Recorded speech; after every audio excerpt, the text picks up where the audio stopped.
தெரிஞ்சுக்கிட்டோம்னா நிச்சயமா எல்லா விஷயம் தெரிஞ்சுக்கலாம். இங்கே அலுவலர்கள் வந்துட்டு இருக்காங்க, கையிலேயே உழவு நாப்பு இருந்து அதுலேயும் தெரிஞ்சுக்கலாம், பதிவு பண்ணிக்கலாம் அப்படின்னு சொல்லி அழகா ஆடலாமா?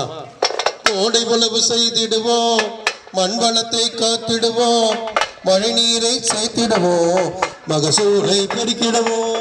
கோடை உழவு செய்திடுவோம், விவசாயம் காத்திடுவோம், மண்ணரிப்பை தடுத்திடுவோம், மழை நீரை சேர்த்திடுவோம். விவசாய நலம் பெறவே கோடை உழவு செய்திடுவோம், விவசாய நலம் பெறவே கோடை உழவு செய்திடுவோம், கோடை உழவு செய்திடுவோம், மண்ணரிப்பை காத்திடுவோம், மண்ணரிப்பை தடுத்திடுவோம், மழை நீரை சேர்த்திடுவோம்.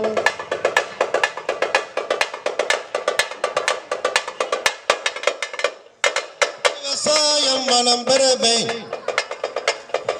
இயற்கையான விவசாயம் என்றும் நல்லதுங்க, அதுக்கு உயிர் உரத்தை பயன்படுத்தி பயிர் செய்யுங்க.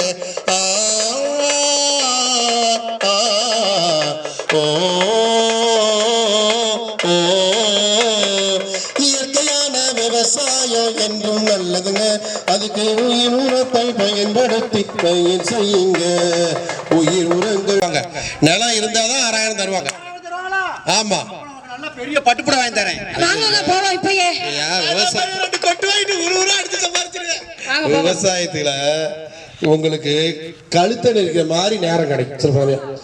அது மட்டும் இல்ல, நம்ம தண்ணி இருக்குது எப்ப வேணாலும் பயன்படுத்திக்கிறோம், எல்லாம் செய்யறோம். தண்ணி இல்லாத நேரத்துல நம்ம பயிர் செய்யறதுக்கு சொட்டு நீர் பாசனம் ரொம்ப அவசியமானது. சொட்டு நீர் பாசனம், ஆமாங்க. இந்த தென்னை, வாழை, உளுந்து எல்லாத்துக்குமே சொட்டு நீர் பாசனம் அமைக்கலாம். 100% அதுக்கு மானியம், முழுசுமே இலவசம் தான். சரி, அது மட்டும் இல்ல, இப்போ நெல்லா போட்டுக்கிட்டு இருக்கணும், கரும்பா போட்டுட்டு வாழையா போட்டு ஆகாது. இன்சூரன்ஸ் என்னக்கா, ஏதோ காப்பி டீங்கிறாரு, என்னங்க இன்சூரன்ஸ்? பண்றோம்ல, மாட்டுக்கு பண்றோம்ல, வண்டிக்கு பண்றோம்ல, அதே மாதிரி பயிருக்கும் பண்ணிட்டோம்னா நமக்கு எந்த நஷ்டம்